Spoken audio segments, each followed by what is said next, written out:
Right, and good evening, people. We are back. Welcome to Zuidland Talk Radio. And tonight we have very, very special guests. Very, very special. Let me just open my volume here. People, if you hear that I may be sounding a bit loud or something, just say. If the mic is a bit loud, just say, and then we can fix it. But no problem. Right, as usual, we start with the announcements. And the very first announcement is obviously always my studio's WhatsApp number. And that is 084 319 2967. Mense, goeienaand. My WhatsApp nommer hierso vir hierdie studio van my is 084 319 2967 en julle kan natuurlik vra. Okay, second announcement. Thank you, Anna from Canada, for your support for Zuidland and for your actions that you've taken in Canada. You know what I'm talking about. Much appreciated. Everything helps. So, thank you, Anna. Third announcement, just to refresh your memory. The banking card is available in the background. If you go to your payapp.co.za, it's only $6.50. It includes the activation and whatever else, and the courier. People, it's very cheap. But remember, you need at least $19 in your PayApp account for that to then basically take place. Right, that's very brief announcements. People, tonight is a very special night. We have the Boerelegioen's Surgeon General. His name is Dr. Scrooby. He's the Surgeon General of Boerelegioen. And we also have the General of Boerelegioen, Izak, is also with us. Let us start with the doctor. Doctor, good evening. Welcome to our talk show. Welcome to Zuidland Radio. The floor is yours. Say hi to the people and introduce yourself and say what you would like to discuss tonight. It's a real pleasure having you here. Thank you very much, Victor and Genl Izak. Thanks for this opportunity for inviting us onto the show tonight.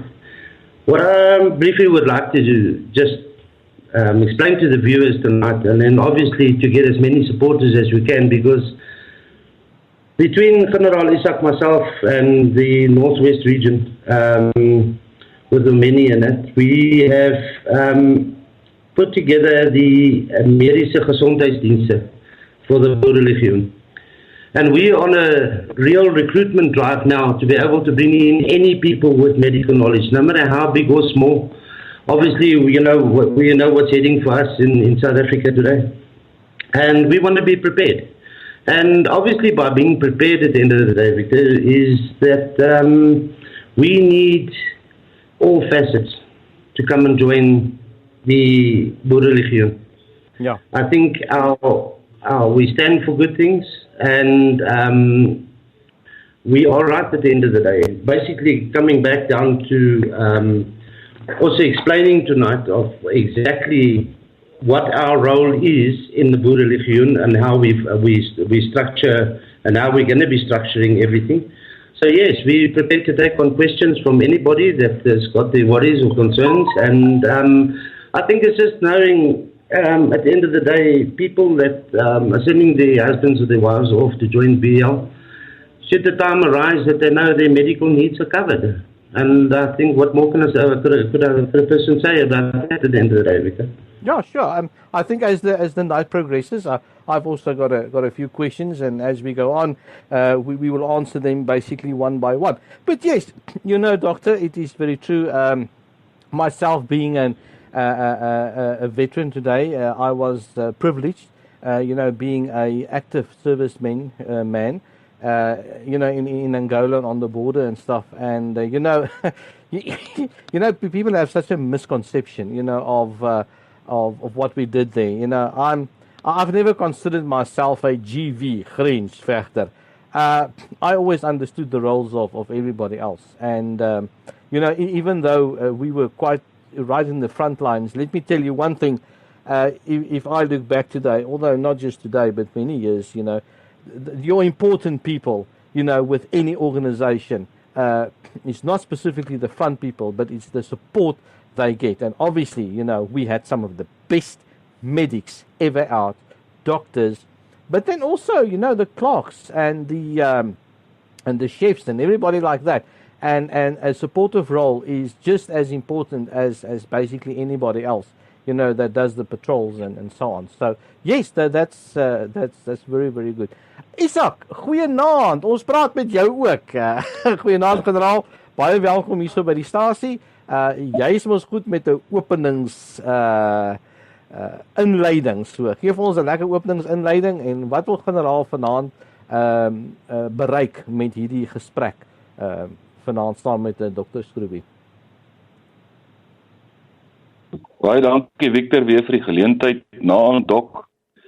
Die voorreg gehad om ek het hom die voorreg gehad om hom daar in die Noordweste te ontmoet. En ek moet sê met die eerste oogopslag het ek verlief geraak op die Dok. Met al die kennis wat hy het en al die knowledge en al die ondervinding wat hy met ons kan deel, wat hy in 'n neutedop met my gedeel het daai aand. Ek het teruggegaan na die generale staf toe en ek het vir die manne gesê daar, ons het 'n geneesheer-generaal in die Boerelegioen. En toe ek daai woorde spreek, toe sê generaal generaal Christo Jong vir my, ek slaan die ene hoendervleis uit. Nou ja, dit is in kort toe ek en Dok ontmoet het daar in Ventersdorp. Ek wil net van my kant af sê hoe belangrik ek die mediese korps binne in die Boerelegioen. In my operasionele tyd in die lokasies en in die townships in die 80s, was dit nie die feit dat ons mense geskiet het wat trauma gegee het. Die grootste trauma wat enige aktiewe operasionele soldaat kan kry, is as een van sy buddies seer gekry. As die bloed loop, as die darmes uitpeel. Dit is waar trauma vandaan kom. En ek weet van baie soldate wat uit die grensoorlog uitkom, wat uit die reaksionele omgewing uitkom, wat vandag aan erge posttraumatiese stres ly.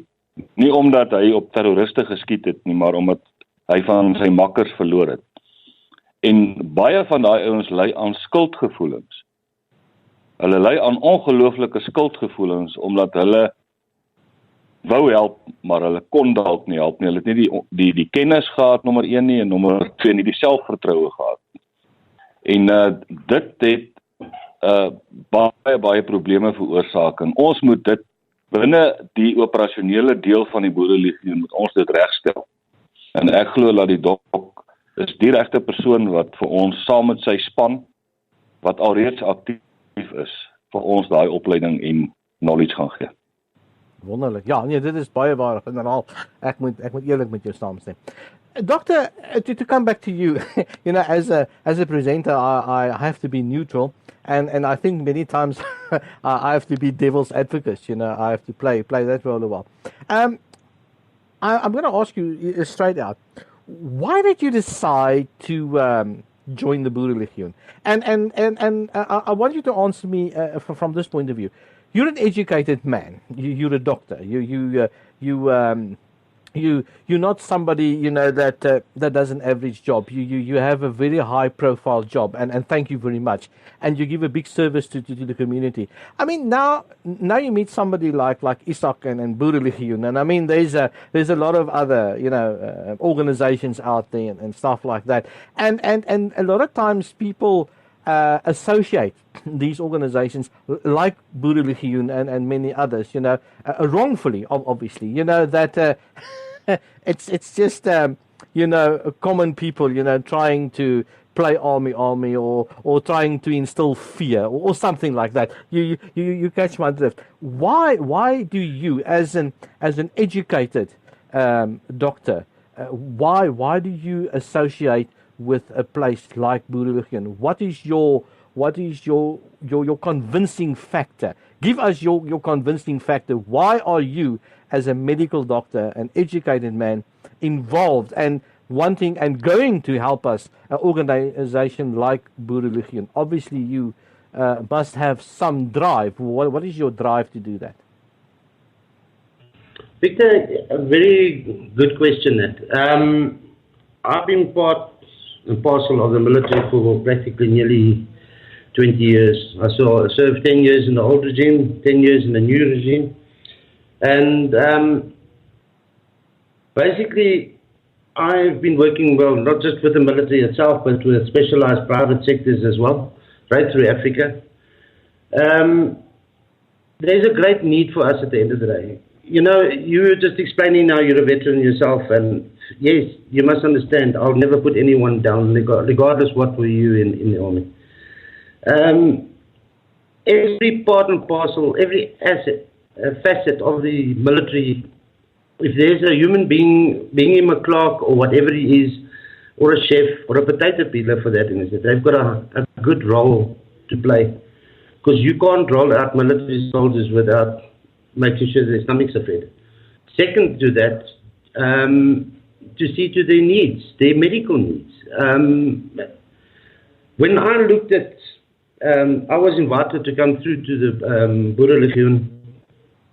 We went out for a day excursion, basically, just as an outside operator, and we sat down chatting to them, and two people really stood out at the meeting, and I'm going to mention them on the radio today, which will be Kapelaan Tinus and my good old faithful friend and brother, Brigadier Reni. And I sat down and looked at these people, and they were nothing cracked out to what the public actually thinks they are. We are human beings that come together for a common cause. Remember, we're putting our own, how would I say at the end of the day, our own fears on that aside, and we are thinking purely for our folk and fatherland at the end of the day, being our children, being our wives, and I think we need to be something greater than what we are at the end of the day. Victor, you spoke about highly educated and that sort of stuff. I can assure you, there are far more people that are more highly qualified than me for this position. But we need to make a start. Yeah. And this is where it all starts. This weekend, we trained 17 people in Ventersdorp medically. And I have to brag and say that everyone passed with 95% and up, and they've got no previous medical knowledge. The course is designed going back to basics. And something I'll share with you in the introduction to the book that we wrote over the experience that I picked up over the years. I'll share with you guys in a minute. But yes, I think that should answer your question. And then, of course, the main thing with the Boerelegioen is the vision and the mission. It comes in as any moral, upstanding person today. It fits in with us 100%. You know, Doctor, I must honestly say, you basically answered me with your intro statement when you said, you know, you served in the old South Africa, you know, and with us SADF, and with the new people, you know. So that immediately shows me that you understand, if there's anybody that understands the role of a military person, you know, in the setup that we've got. The Boerelegioen is vitally important. Tell me, Doctor, I'm going to concentrate a lot about you because I think you are you're the main character tonight, the main speaker. Tell me, what do you envision, you know, for Boerelegioen regarding the medical services, in the sense that you know, do you think that there should be at least one or two medics, you know, per sector? You know, I mean, us here in the Lowfield, and up in Messina or wherever you have a regiment or a troop together or something like that. What ratio would you like? What is your vision for little towns and, you know, in town, you know, or wherever Boerelegioen is situated, you know? Well, Victor, if you look at the actual, look at the publicity we're getting now via you guys at the moment with radio. We've got TV coming up soon. Hopefully, I would like to get a slot there, even if it's a half an hour slot where we could perhaps get all of our brothers and sisters which are far out of town and that sort of stuff, or out of touch, and basically give them a one-on-one where a panel of people can come in and do CPR, or can do choking or bleeding or splinting or whatever the case may be. But my vision, coming back to my vision, look, we're all part of a bigger brotherhood in this country, being called a veteran. Now, I don't have people in veteran. There aren't people that make up veteran. We are brothers. And our brotherhood has been forged through the blood that we spilled for our country. You know, a lot of people look at the old flag at the end of the day, and we're hearing a lot of animosity and that sort of stuff. But, you know, we pledged allegiance to that flag. No one's ever relieved us of that allegiance. And when we look at the end of the day and we take the shortfalls that our military had pushing us through, look, we had the best of training we could have. Let's face it. But we've got to look at it a step further. My vision is to have every person on the ground at least to be able to do something simple like a buddy aid until such time that our so-called Operation Emergency Care practitioners can get out to them, which we're calling now a tactical medic, you know. And because that's how I see it. And then from there to take the people that are trained, that have got a bit of knowledge, and start working through with them. We don't know how much time we got left. Yeah. Let's be honest. Can any one of us actually say that's the date? We can surmise. Yeah. But we've how long been talking about this? I say preparedness. Yeah. Let's get prepared. Doctor, you've answered me. I must honestly say, I think it's brilliant, because so what you're saying is that each and every Boerelegioen member, irrespective of his rank or his position that he fills. I mean, even, as you say, even if he's a chef or a potato peeler, he must have the very basic knowledge, you know, of, immediate medical attention, at least. I mean, even he must just at least know how to plug a wound, you know, and to get something sterile or something, and get his body, you know, in such a way that medical help can come. So that's basically how I understand it. And if so, I think it's brilliant. No, I agree with you 100%. I mean, you know, at the end of the day, you always got a Mikey that's with you. Yeah. And basically, if you're going to come down to, all you need to do is to spook and pluck until further advanced medical help can get to you, put it that way. Yeah. And the other thing is by everybody carrying their own personal medical kit with them. Look, let's face it, we're not 18-year-olds that can run around in the bush anymore. But two grandpas and we can be where we have to be. But that's just a joke, Victor, at the end of the day. But look, at the end of the day, you know, it's very serious at the end of the day. And I take my position very serious. You know, at the end of the day, this is how we've got to take it. At the end of the day, I take the responsibility for the guys that I train. Yeah. At the end of the day. Because if they mess up anyway, I tell you, Genl Izak is going to come down on my head at the end of the day. I can promise you that. Tell me. We're going to make sure. Sorry, I interrupted you. No problem, Victor. Carry on, shoot. Okay, my next question is, medical equipment is very expensive. So what is the plan to get at least one or two fairly advanced training, let's say like a term we understand, let's say an ops medic. I mean, you understand the ops medic. Genl also understands an ops medic. So that's a little bit more advanced medic. How are we going to fund a very good little medical kit for him, you know, where he has more than the basics than you know, your buddy next to you? Very interesting question. How do we fund everything in life today, Victor? We've got to go on a campaign, which we are busy with at the moment. And we've got to get sponsors in at the end of the day. I mean, there's a lot of people that are healthy, wealthy people that are prepared to look at our plight at the end of the day and say, look, guys, you are doing a good job. This is what we stand for. This is what we're doing for the public. And please, you must understand one thing, Victor. It's not everything about money. But for us to be able to build what we need to build does take money at the end of the day. Unfortunately, we've got to bring the evil in it somewhere along the line. But this is where our training changes slightly. What we're doing is basically everybody that's being trained at the moment is funded out of our own pockets. And the guys bring there, we brought the training down, prices down, rate down. So basically what we do is we take the funds that are over and we're going to be pumping it into getting important stuff.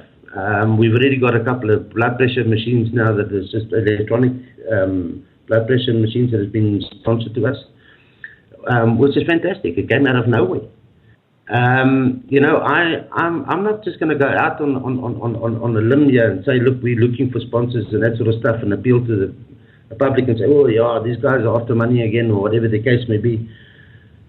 I want people to look deeply into themselves at the end of the day.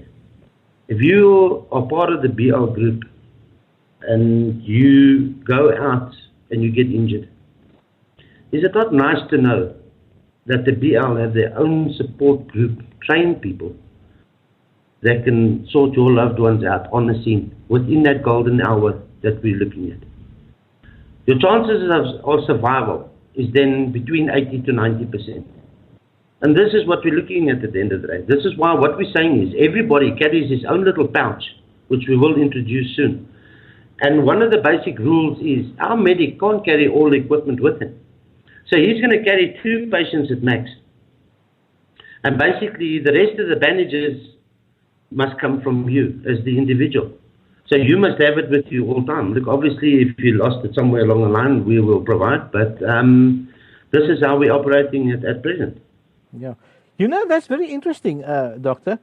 I one day saw a movie about the First World War, and I sort of gathered that each troop had his own 2 little bandages and a few things. Everyone had something. I don't know if I'm correct or not, but I have seen, you know, movie clips where, you know, the medic would come and then the guy would, you know, in his pouch somewhere have some form of a medical, you know, aid. Yes, very correct. You keep it down to a minimal at the end of the day. You must understand that medic that's trading behind you guys is looking after you. You know, funny enough, Victor, I'm just going to go off the subject. I think many of them all from Ventersdorp and them will understand a lot of things when I always say to them, always joke with them, and I said to them, well, many, kyk julle voor julle, ek kyk agter julle. You know, that I think explains everything at the end of the day. Yeah. But you must understand, yes, our medical training looks at, we go a step further, Victor. What happens if our equipment runs out? What do you do then? So we go far back and we start unlocking these little capsules, this brain matter that's in our skulls, and we actually start digging in deeper in, and we start letting the people utilize things. You know, I'm going to say something very nasty on air now at the moment, but please, guys, I think most of the veterans that's on here understand. They used to call us Tampax stiffers. There was a reason for that. If you had a sucking chest wound, a tampon worked the best. That's true. A roll of duct tape and a pad stops any bleeding. That's true. You know, I'm just giving you some sort of examples at the end of the day. That's what we can come back to that at the end of the day. You know, so it's not just a case of let's look at all the medication and get as much as we can. Obviously, the more we get, the better. But what happens if it runs out? And this is where the training comes in at the end of the day. So basically what we do is I've got totally a different way of training. I think the 17 people that were there the other day can vouch for it. Well, so far we've just had positive feedback. I'd like some negative feedback so that we know where to better. Because you must remember, everything doesn't just go on positivity. We need a bit of negativity. Otherwise, where do we correct our wrongs, and how do we better ourselves as a nation? Ja. Generaal, as ek nou 'n bietjie vir jou kan vra, generaal, verduidelik vir ons, hoe sien jy as die generaal en jou generale staf, hoe sien jy 'n troep opgedeel?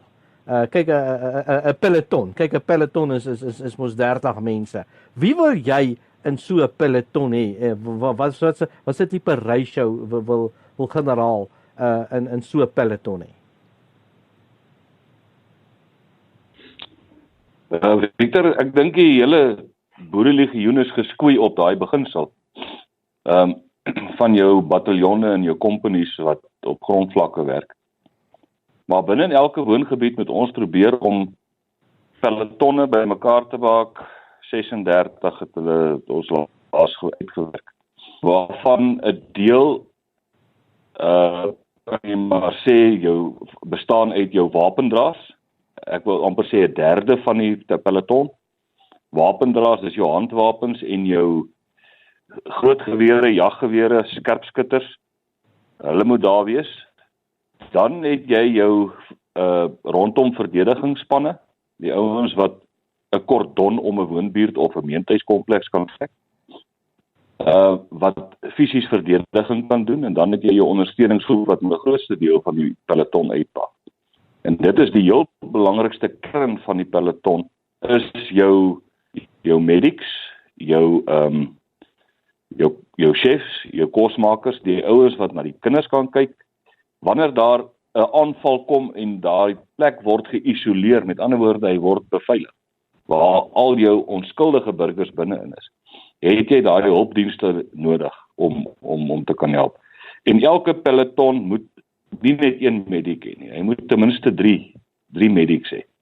Want dan kan hy net na die peloton se belange omsien, hy gaan na omdat ons 'n gemeenskapsprojek is, gaan ons in 'n tyd van anargie en gaan daar burgerlikes binne in die kordonne wees, soos by die laar van Bloedrivier.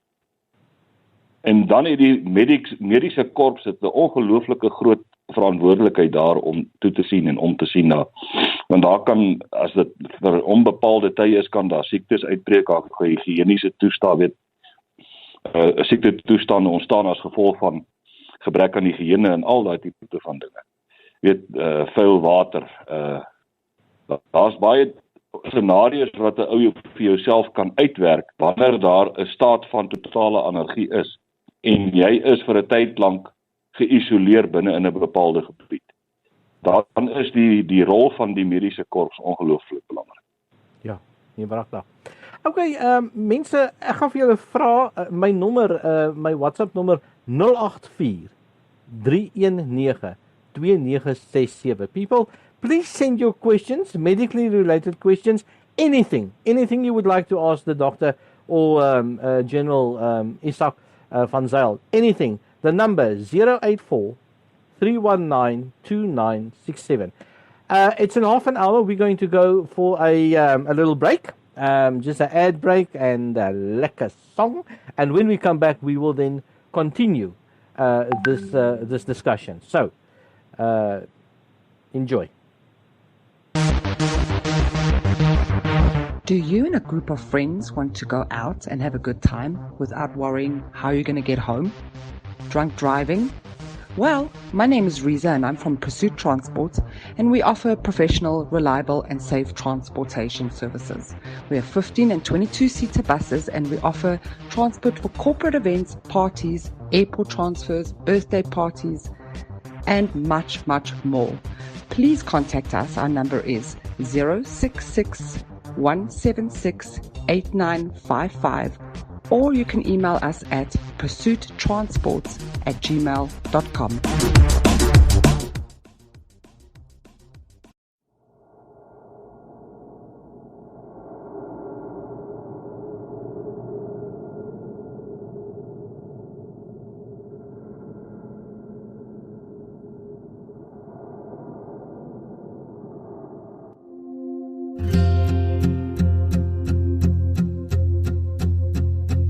Tussen bosse en bome, tussen grense wag ons almal vermore.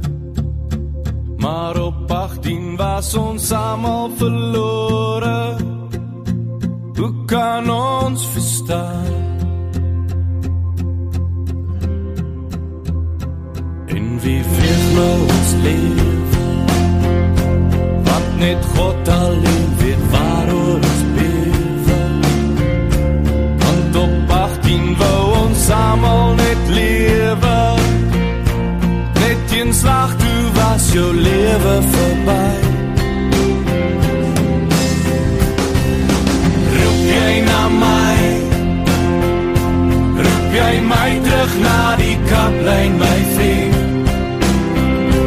Deur die jare het die wêreld gedraai. Toe ons jong was, so sou ons dit kon raai. Soek jy na my, soek jy my nou in die stof en jou bloed. Jy het gesê jy hoor hoe God na jou roep. Toes dit alles verby.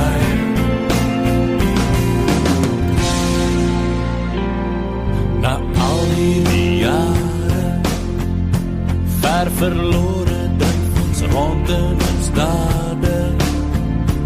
Met soldate leef met grense se skare. Hoe kan ons verstaan? Van daai bosvreet ons spore. In die donker bos was broeders gebore. In die donker saam gebid vir 'n môre. Net een slag toe was jou lewe verby. Roep jy na my, roep jy my terug na die kaplyn, my vriend. Deur die jare het die wêreld gedraai. Toe ons jong was, so sou ons dit kon raai. Waar is jy nou? Is jou naam dan op ons mure behou? Jy was nooit vereer en niemand gaan nou oor jou lewe skryf en wat jy moet wou. En by daai mure staan ek vir ure. Maar waar's jou naam nou, my vriend? Kan hul nie verstaan. Jong soldate vergaan sonder rede, dra hulle die blaar. Roep jy na my, roep jy my terug na die kaplyn, my vriend. Deur die jare het die wêreld gedraai. Toe ons jong was, so sou ons dit kon raai. Waar is jy nou? Is jou naam dan op ons mure behou? Jy was nooit vereer en niemand gaan nou oor jou lewe skryf en wat jy moet wou. En by daai mure staan ek vir ure. En by daai mure staan ek vir ure.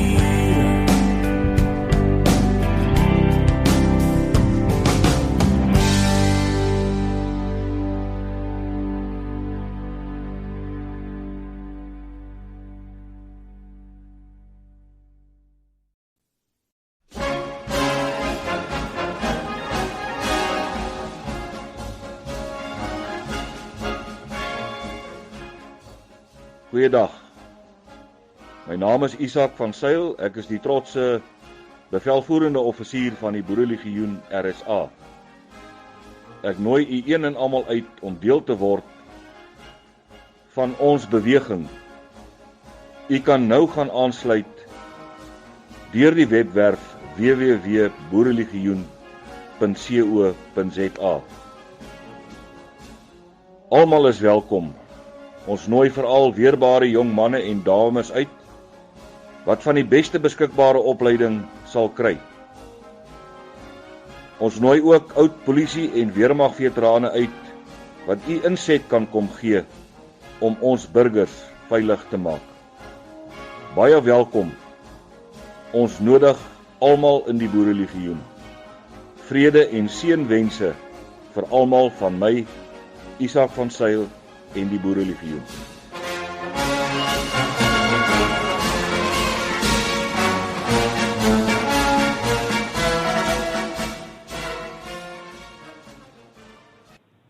Right, people, thank you very much. We are back. And tonight we are speaking to the Surgeon General of Boerelegioen, a doctor that is giving his life for us, his knowledge. He's been in the military 20 years. He knows what he's talking about.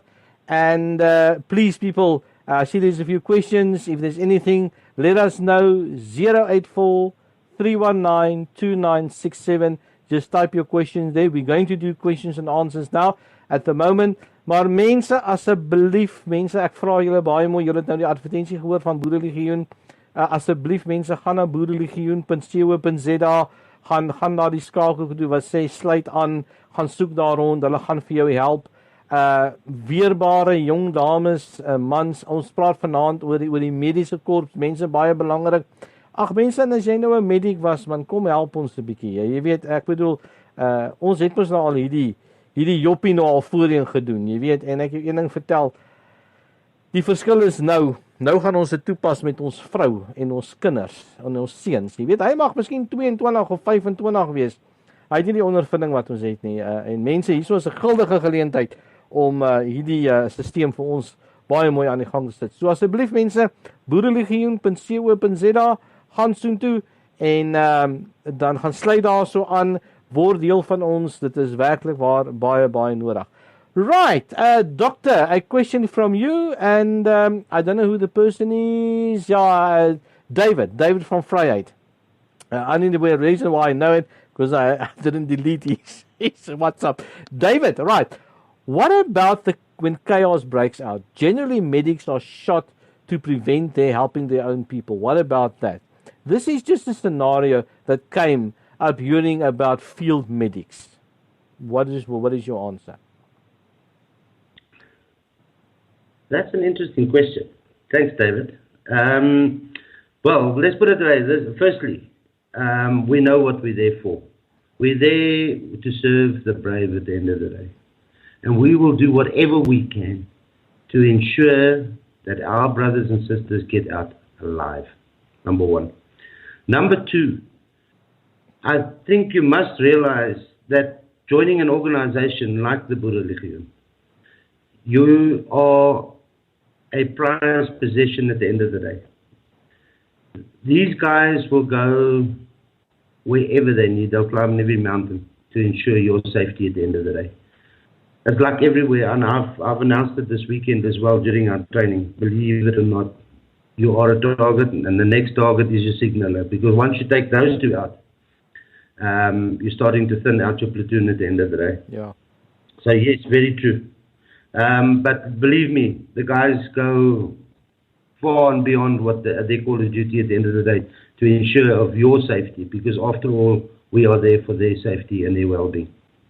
I hope that answers the question. Thank you. David, thank you very much for your participation. Very, very highly appreciated. Right, the next one is from Bernard. Lekker man, goed om van opleiding te hoor, Bernard. Bernard, baie dankie. Doctor, where can a person like Bernard or anybody else contact you for this kind of training? Okay, let's put it this way first. Go onto our web site, the Boerelegioen, join. Then basically what happens is once he joins, he must actually put there that he wants to go to the medical attaché, and the people at admin will actually make sure that he gets get into contact with me. But I will leave my number if the guys would like to chat to me as a one-on-one. But first, let's get the people in. Let's get them assigned a number, and we can start straight away. Ja, okay. Alright mense, het julle gehoor daarso.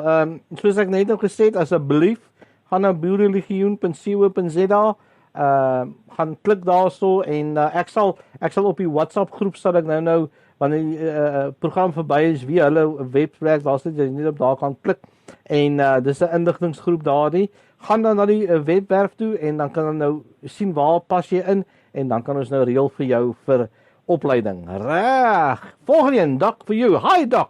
Wanneer doen ons vlak 2 vir medies? Vlak 1 was baie interessant en u is 'n pypdokter en teacher. Groete van jou oogappeltjie, kaptein Christie. Uitgevang, né? Dokter. Kaptein Christine, julle weet wat is die proses, maar dit is reg. Nee, ek is baie trots op my mense hoor, regtig. Al daai wat inluister vanaand, man, ek is so trots op julle, nee. Maar jy dit, ek moet nou gaan na Fooi, ek sal toe op een van die dag. Ek dink Dominee Bal sal vir julle kan sê binnekort hoe en wat, wanneer die opleiding kan opkom. Okay, right. I see somebody's got a technical problem here. This is number N2913. Let me just attend to your wait a minute. I made a mistake. Sorry. People, to listen to the radio, this is the link. It's www.zuidradio.com. My humble apologies. That was a finger problem. It's not Zuidland, it's Zuid Radio. Go to Zuid Radio, and then you will find a little link there that says play or listen now. Click that, and then you will hear us. My apologies. Zuidradio.com. Oh, shucks. I apologize, you know. I had a terrible day today, and our power was off for the whole day. I'm not making excuses, I'm just saying. www.zuidradio.com. Okay. Reg, next one. Die ou siektes van die derde wêreldoorlog siektes, sal hulle weer voorskyn maak? Die keer net as gevolg van verkeerde gebruik van antibiotika en seker GMO's wat geskep word deur die donker magte. Wat kan daar gedoen word om mense op te voed om werklik waar die erns van die saak te verstaan? Onthou een ding. Die mense van Suid-Afrika gaan afgemaai word deur siektes. Nie wat ons nou sien nie. Die wapens en messe nie. Hospitale is klaar vernietig.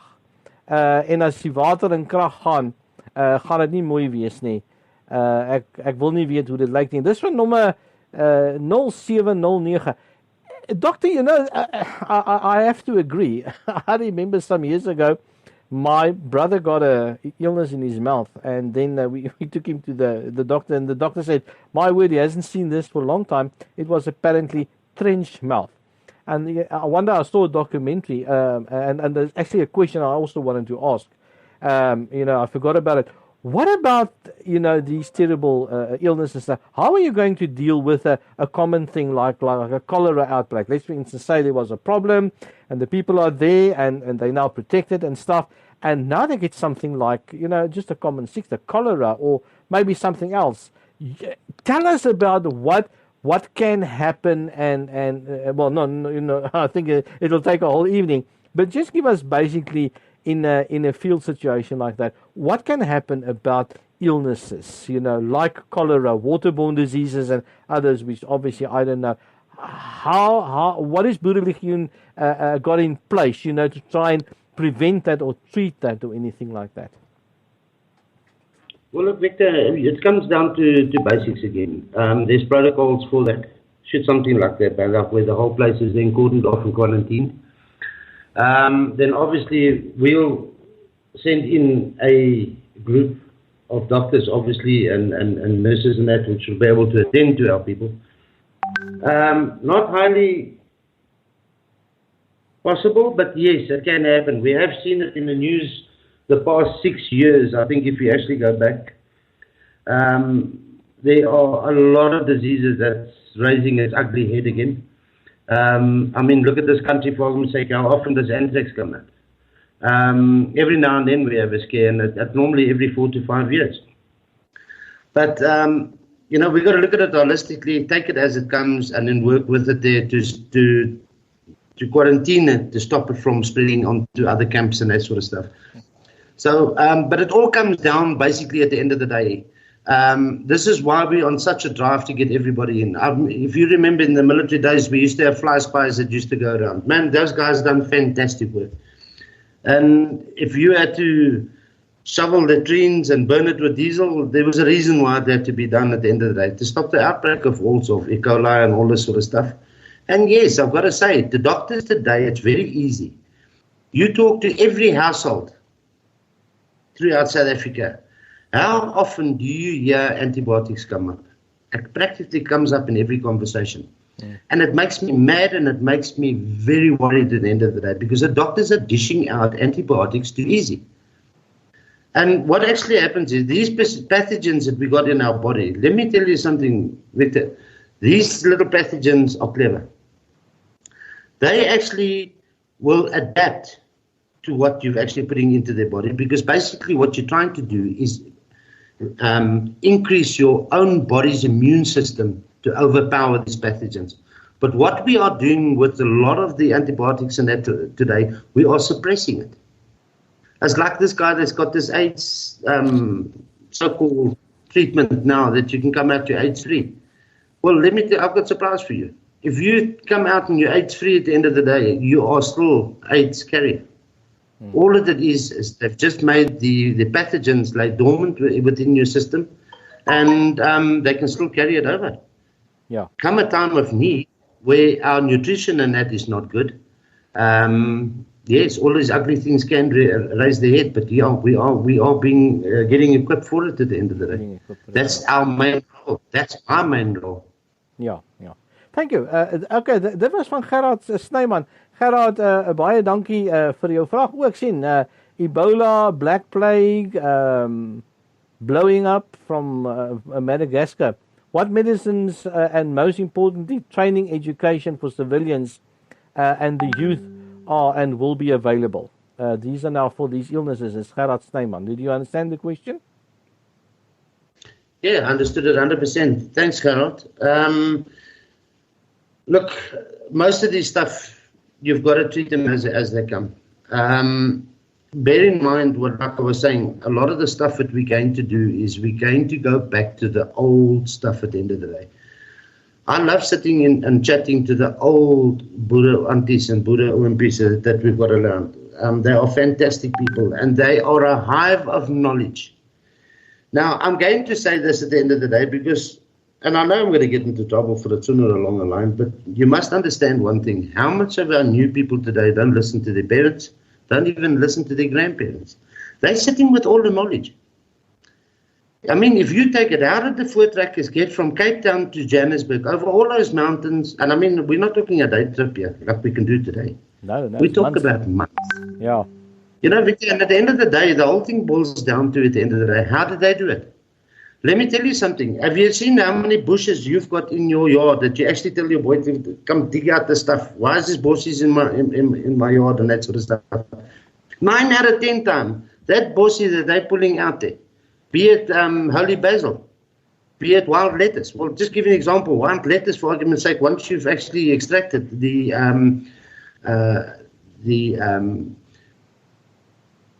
done your extraction out of the plant and that sort of stuff at the end of the day and got the oils out, is a natural opioid. So in other words, there's your morphine. But now the beauty about this morphine is it takes away the pain, but it doesn't give you the hallucination effect that you get with it. Holy basil is, treats cancer today. It can do it's a wild variety of stuff. Now, all that you need is somebody of 80 years old that listened to his grandparents again and can still walk around and tell you. And that's my job, and that's what I'm focusing on at the end of the day. Great. You know, it's like I was saying earlier. It's very nice to have all the nice to haves and the antibiotics and stuff like that at the end of the day. But you know, at sooner or at other stage, we're going to have to go back. To the old times, the old occasions. Yeah, all right. And if it's lost, what? Ja, okay, next question. Isak, ek gaan die vraag vir jou vra. Dit is 'n Engelse vraag, maar jy kan maar in Afrikaans praat. This is from last number 8646. Good evening. Question. Part of tending to the wounded Is there a way of also casavating by ambulance or chopper? Generaal, ja, dis nogals baie interessant. Het julle 'n tipe van 'n plan wat daar is? Ek dink dit is baie interessant. Jy weet, het julle 'n paar mense met so 'n paar privaat vliegtuigies, jy weet, wat vandag op kan styg en iewers heen gaan, jy weet, miskien met sulke mense casavac. Wat is het Boerelegioen 'n tipe van 'n lugmag? Ek mag vra. Is baie interessant. Hoe gaan ons mense casavac, generaal? Victor, ja, nee, is 'n baie interessante vraag. Baie dankie vir daai vraag. Dit kom alles terug na logistiek toe. Jy weet, die Boerelegioen se hele taak, doel en funksie is om 'n infrastruktuur daar te stel in 'n tyd van totale anargie. So in die aanloop, en ons almal weet dat daar iewers in die toekoms is 'n dag en 'n datum wat ons nie van weet wanneer nie. Maar ons sien die tekens en ons sien die eskalasies van alles. En jy kan maar elke plaasmoord, elke huisroof, elke persoon wat langs die pad geslaan word deur groepe of bendes gewapende mense, kan jy maar vat as deel van die aanloop na hierdie probleem toe. En ek het gesien met elke plaasaanval waar die Boerelegioen ook 'n rol gespeel het, en waar ons 'n protokol uitgesit het by potensiële situasies waar daar anargie kon wees, soos by Kolinie, soos by Lichtenburg, soos by Hoërskool Oorval, is die boere altyd gereed om te help as hulle die hulpmiddel het. Ja, dit is waar, ja. En ek kan nou vir jou sê, ons het nie 'n amptelike lugvleuel nie, maar ons het selfs vlieëniers en met hulle eie vliegtuie binne in die Boerelegioen. Maar hoewel hulle dan nou, kom ons sê, daar breek 'n situasie in Johannesburg uit en die persoon sit in Durban, kan jy tog nie van hom verwag om nou te kom casavac en te kom mense uitry van Durban af. Hulle sit met hulle eie unieke probleme daar. Ja. So ek glo vas dat soos wat die druk toeneem, gaan daar op grondvlak 'n groot samewerking kom tussen wat ons nou noem organisasies. Gaan jy nie raak sien in 'n tyd van totale anargie nie. Daar gaan 'n spontane bymekaar kom wees. Almal gaan presies weet wat om te doen en hulle is nou al besig om in hulle rolle hulle self in te oefen. Ja. Ja, ek stem met jou saam. Jy kan kyk by baie van hierdie plaasaanvalle, die plaasmoorde. Is daar partykeer tot 3-4 vliegtuie in die lug om te soek, wat deelneem aan die hakkejag-operasies. Ja, wonderlik. Nee, dit is baie waar. Weet jy, generaal, jy weet, ek bly maar in die Laagveld en jy weet, ons boere mense, blanke mense hierso, weet jy, ons het nou maar een se kultuur hierso en dit is baie mooi. Weet jy, as ek nou met my karretjie ry en ek sien 'n medeburger langs die pad staan, ek stop. Omdat ek verstaan, dis gevaarlik vandag, veral as daar vrou en kinders is, ek stop. Ons almal doen dit. Ons stop, ons kyk, ons help. Ek vat my foon, ek bel. Hulle doen dit vir my, ek doen dit vir hulle. En jy weet, 'n mens moet daai kultuur kry. So ja, ek dink wanneer dit kom by situasies soos casavac en so aan, gaan daar 'n samewerking wees. Jy weet, so ek hoor wat sê generaal daarso. Right, the next question from, our statement actually is 66026, John de Prea. What does the doc think about essentials oil? And I think you just gave me the answer and he gives a little wink. Yeah, obviously the doctor believes that, that natural medicines and, healing methods, in and around and about you is just as effective as that which you get in the chemist, for instance. So, yeah, and he trains that as well. Vraag volgende, kom ons kyk gou. Gerard, leef met ons weer. We talk a lot, but do we put in writing the layman's terms so that we can, so Buddha can understand it? Doctor, your training, obviously that's meant for the layman on the street, I'm sure. Yes, obviously, Victor, we don't want to leave anybody behind. So, look, at the end of the day, no matter what organization they belong to. They can come to us for training at the end of the day.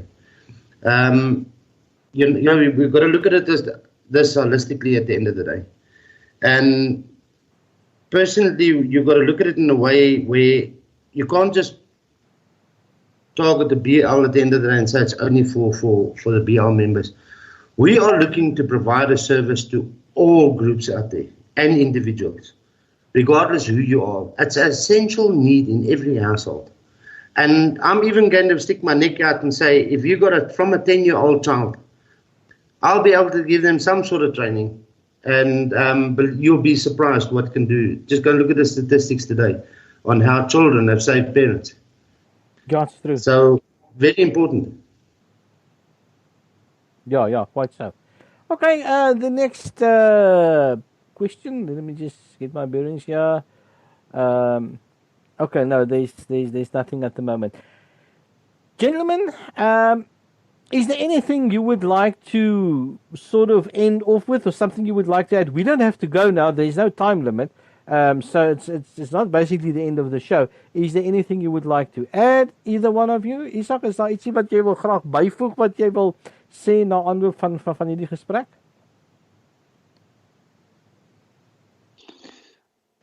Man, Victor, weet jy, 'n mens kan nou baie spekuleer oor 'n situasie waar daar totale anargie gaan heers.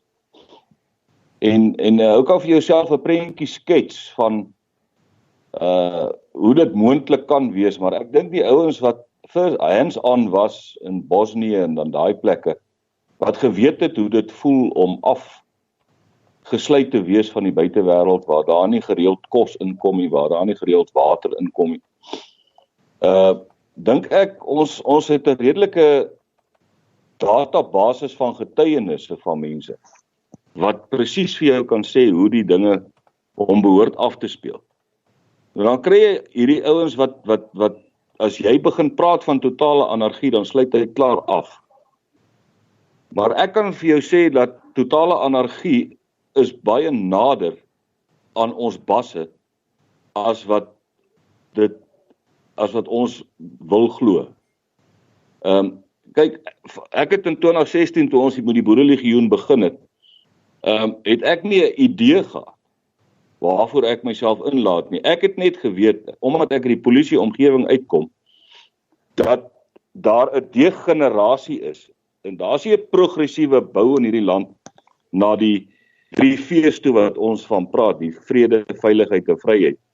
Dis 'n degenerasie van dit, van onvrede, onveiligheid, en daai goeters word net al meer voelbaar en sigbaar in ons gemeenskappe. As jy net die moordsyfer vat, byvoorbeeld in Suid-Afrika oor 'n tydperk van 'n jaar, is dit 20.000 is 'n ongelooflike klomp mense wat gewelddadig vermoor word. Nou ja, 'n groot deel daarvan is nou maar huishoudelike geweld wat uit die swart woonbuurtes uitkom. Maar 300 en 500 plaasboere wat gewelddadig vermoor word, skep vir my klaar 'n prentjie dat hier is besig om 'n situasie te ontstaan waar ons kan sê ons sal moet voorberei vir so 'n dag. En dit is die rol wat die Boerelegioen speel. Ons wil nie sê ons is die alfa en die omega van verdediging van woongebiede of die verdediging van die land as daar totale anargie is nie. Daar is baie ander organisasies wat elkeen sy eie visie het, elkeen sy eie missie het. En ek glo vas dat as daar chaos uitbreek, totale chaos uitbreek, gaan die Boerelegioen 'n soort van 'n stabiliserende rol binne in 'n dorpsgebied of in 'n plaaslike gebied kan speel. In terme van hulpverlening, in terme van die opname van die burgerlikes wat soos afkop hoenders gaan rondhardloop as jy bomme begin val byvoorbeeld. Niemand gaan weet waartoe om te gaan nie. Niemand gaan weet waarheen om te gaan nie. Niemand gaan weet hoe om op te tree in sekere situasies. Maar as daar 'n Boerelegioen in elke dorp is wat ouens wat in verskillende fasette van oorlogvoering, in verskillende fasette van polisieering, in verskillende fasette van die mediese beroep, ten minste opleiding het, kan hulle self die dokters reguleer wat binne in die dorpe is. Kom ons sê, daar's byvoorbeeld 'n versamelplek van verminktes, dat byvoorbeeld 'n bom in 'n dorp geval. En daar's nou 'n klomp mense wat bloei, wat nou in 'n gemeenskapsaal gehuisves word. Jy weet, om onvoorbereid op so 'n situasie jouself moet indink. En daar's nie 'n struktuur in plek wat kan 'n stabiliseringseffek hê. En hierdie goeters, die mense ten minste rigting gee en leiding gee in help en hulp verleen. En waar daar 'n soort van 'n bevel en beheer struktuur is waar jy ten minste 'n klomp ouens kan uittrek en sê, right, kom, ons gaan nou hierdie vyand agterna sit. Of ons gaan hulle nou, daai deel van die dorp gaan ons verdedig. Dan, ek hoop julle sien die prentjie, want dit is baie keer moeilik om 'n prentjie oor te dra wat jy in jou kop het. Ja, hier is nou iemand wat 'n aanmerking maak, ek wil nie sy naam noem nie. Hy sê, as die United Nations befondsing verloor, is daar anargie. En dit is so, nee. Ek dink as daar een faktor is wat is in my oë gesien, jy weet wat definitief 'n absolute trigger kan wees. Ek dink baie dinge kan 'n trigger wees, maar 'n beslissende trigger is natuurlik geen geld. Ekonomie, dit is 'n absolute wenresep vir chaos. Dit is ongelukkig so, ja. Ja, kyk, my aanbeveling is dat die mense moet so lank begin gewoond raak, al het hy baie geld in die bank of in oorsese banke of hy baie eiendom. Laat hulle maar begin gewoond raak om met so min as moontlik klaar te kom. Nou sê ek nie jy moet jouself nou verarm nie, maar jy moet leer en jy moet jouself begin indink in situasies waar jy dalk nie in 'n bevoorregte posisie gaan wees nie. En ons sal, ek kan jou nou sê, die mense wat gaan oorleef in 'n situasie van totale anargie, is jou mense wat aan niks gewoond is, wat met die minimum klaarkom. Dis die ouens wat gaan oorleef.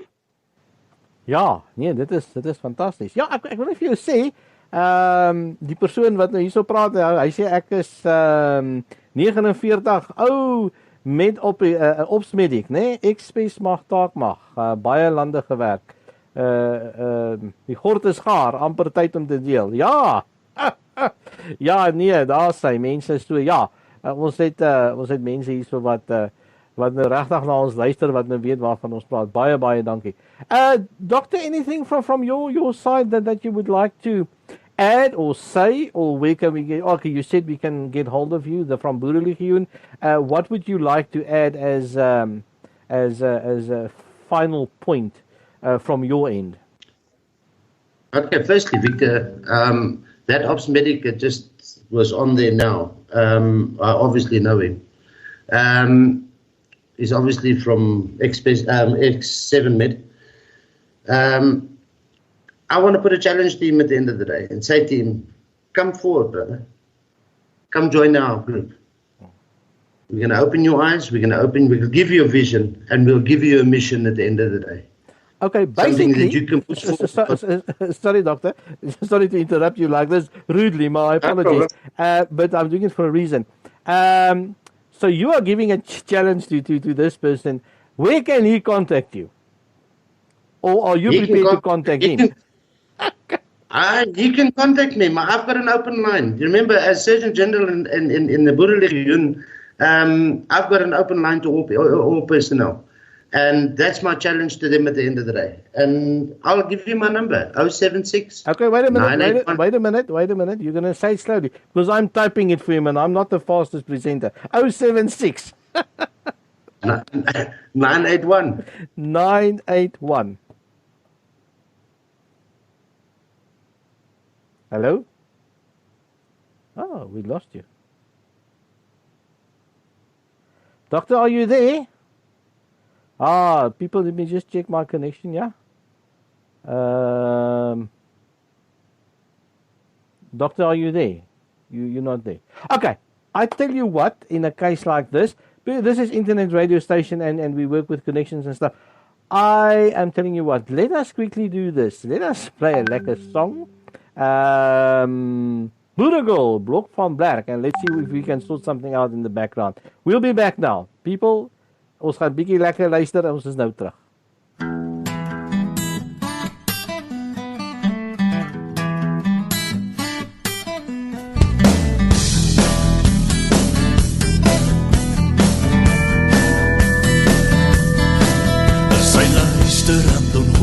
Sy inry met dat trokkie aan.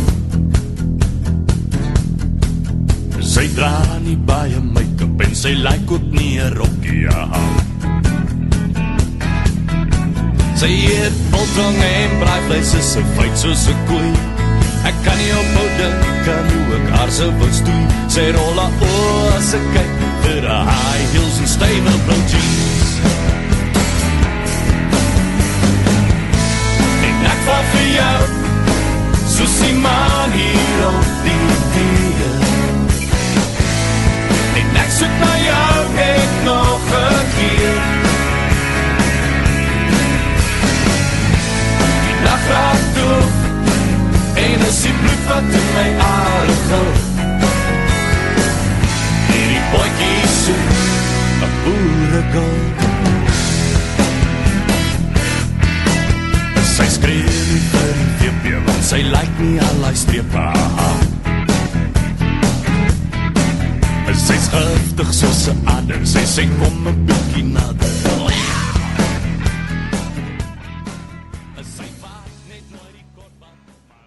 Reg mense, daar sy, Blok van Blerk se Boerelegioen. Hey, is al mooi liedjies nie. Right, people, another question came up, and thank you very much. This is from Lou. He's in Auckland, but he wants to know, can members buy first aid boxes from Boerelegioen? Dokter? Ja, nee, ek sommer antwoord. Ja, seker, generaal gaan, ja, antwoord.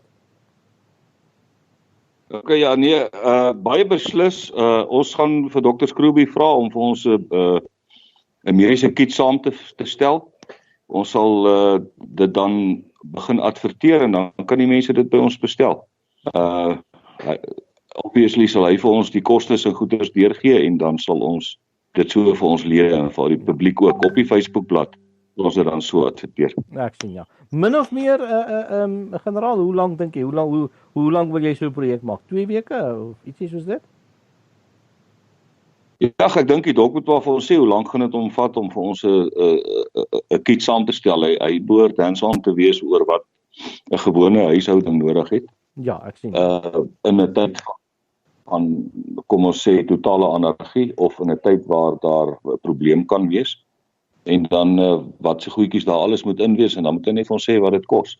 Dan stel ons vir hom mooi saam. Alright. Okay, people, for the English-speaking people, basically a little medical kit will be put together by Boerelegioen and the doctor that they will work out the cost. And this is a work in progress, but just look at the sites and so on. When it's available, you would be able to purchase it, and it will be equipped with your very basic needs and so on. It seems like we've lost the doctor.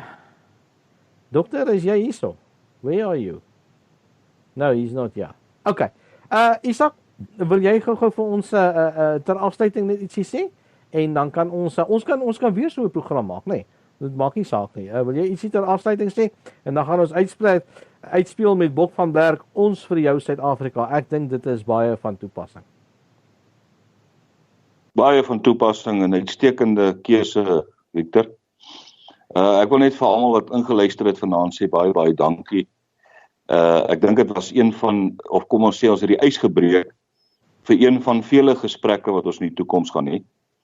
Soos wat die situasie in die land eintlik maar, ek kan maar sê, ontaard. Ek wil nie sê ontwikkel nie, want ontwikkel is 'n progressiewe term. Maar ons sien dat die dinge in die land ontaard en dat dit gaan agteruit in alle opsigte.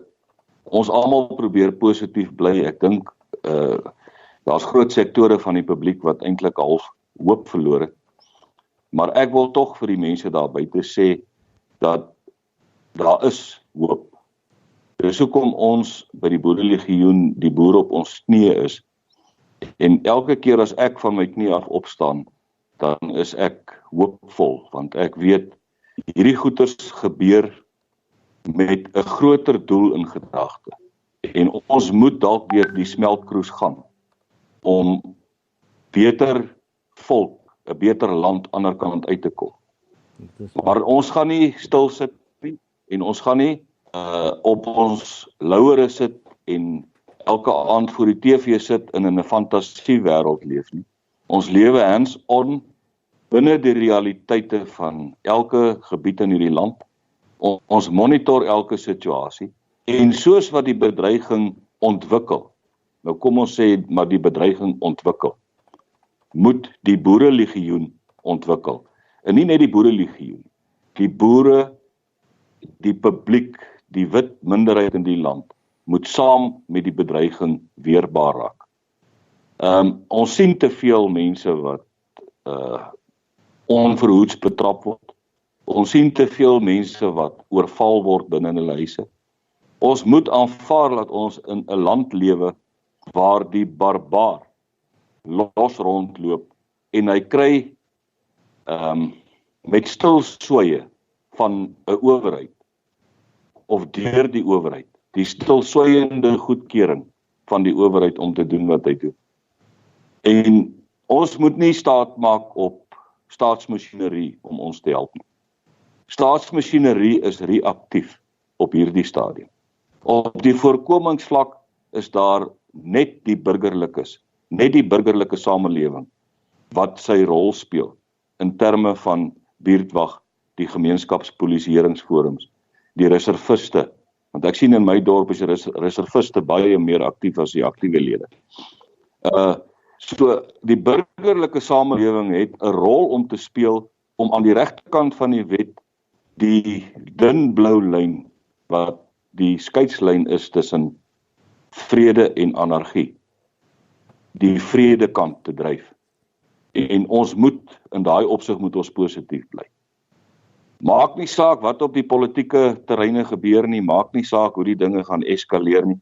Ons vat elke insident soos hy kom en ons berei voor vir 'n grootskaalse kop-aan-kop botsing met die anarchiste. Ja, nee, ek sien. Generaal, baie dankie. Mense, net om vir julle te sê, daar's natuurlik 'n potgooi van hierdie program, sal binne die volgende dag of 2 bymekaar wees. Dis dieselfde webblad, zuidradio.com. Jy gaan net daar potgooi toe podcast. People, there will be a podcast of this radio show within the next day or 2. We just need to prepare it, and then it will be placed up from Brian as soon as possible. Generaal, baie dankie. Dokter, in jou afwesigheid, natuurlik het hy 'n bietjie koneksieprobleme. Dit gebeur, dis internet radiostasie, dis die pret daarvan en dis die tegnologie agter dit. Niks daarmee fout nie. Baie dankie.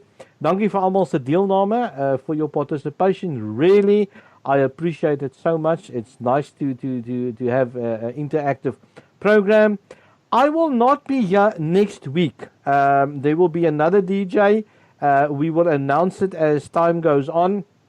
It's somebody that's going to give a very nice show. It won't be an interview show, but it's going to be a very nice interactive music show. I'm busy next week, so I'm just not available. So I won't be here next week. But the week after that, yeah, if all goes well, I'm sure that you will see me. Thank you very much. And we are playing out with Boks van Blacks. Ons vir jou, Suid-Afrika. Mense, ek dink, op die einde van die dag, is al die mense, soos Izak en die dokter en vele ander, en die klerke, en die mense wat net 'n oproep vat, en die mense wat jou is, ons vir jou, Suid-Afrika, mense, dis vir ons kinders, dis nie vir my nie, ek het klaar my lewe gehad, maar weet jy wat, dit is vir my kleinkind, my sussie se kleinkind, vir jou kleinkind, vir jou kind se kinders, ons het 'n verpligting teenoor hulle om hierdie saak te vat en dit deur te trek. En alles wat die mense vanaand gesê het, ek praat nie van die dokter nie, stem ek mee saam. Mense, daar gaan 'n tyd kom wat ons gaan hande moet vat. Dit is 'n kwessie van tyd. En terwyl ons tyd het, doen jou voorbereiding, kom vir die opleiding, word 'n Boerelegioen medic, 'n trotse ene. is 'n trotse eenheid.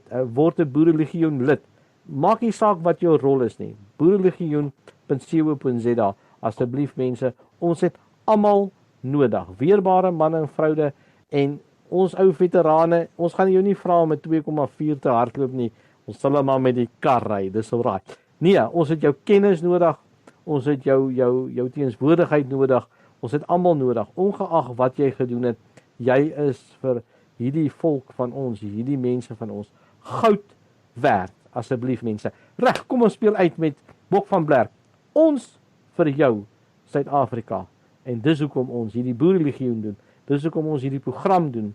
Dis hoekom ons medics oplei. Dis hoekom ons pelotonne stig en al daai goeders doen, want dit is vir ons hierso nog steeds in Suid-Afrika. Mense, lekker aand, geseënde dae aan vir julle verder en ek kan nie wag om met julle weer te gesels nie. Goed gaan.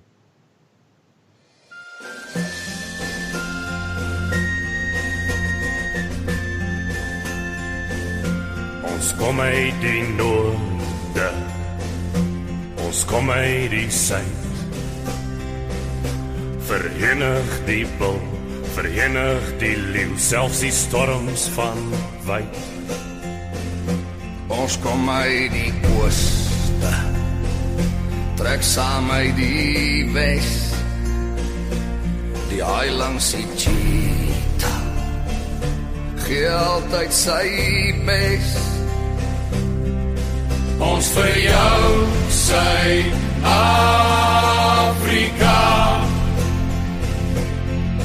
Ons vir jou, Suid-Afrika.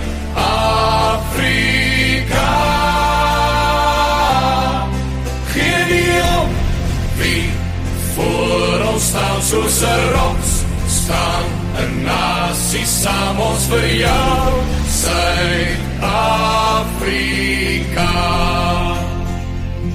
En bring al jou mense, bring saam elke kind. Die man op die straat, die dokter, die raad, elkeen sal hom daar vind. Sien jy ons helde, span saam op die veld, sal veg tot die einde, om 'n nasie te smelt. Ons vir jou, Suid-Afrika.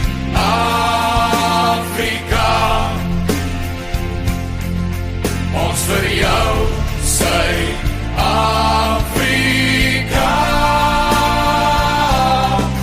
Geen nie om wie voor ons staan, soos 'n rots staan 'n nasie saam. Ons vir jou, Suid-Afrika.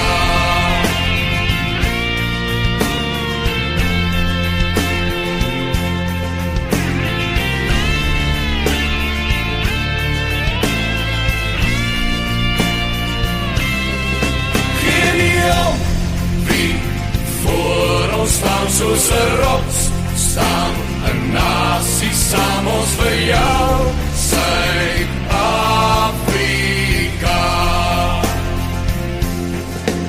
Ons vir jou, Suid-Afrika.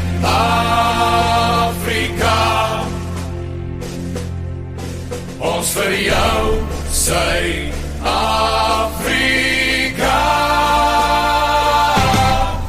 Geen nie om wie voor ons staan, soos 'n rots staan 'n nasie saam. Ons vir jou, Suid-Afrika.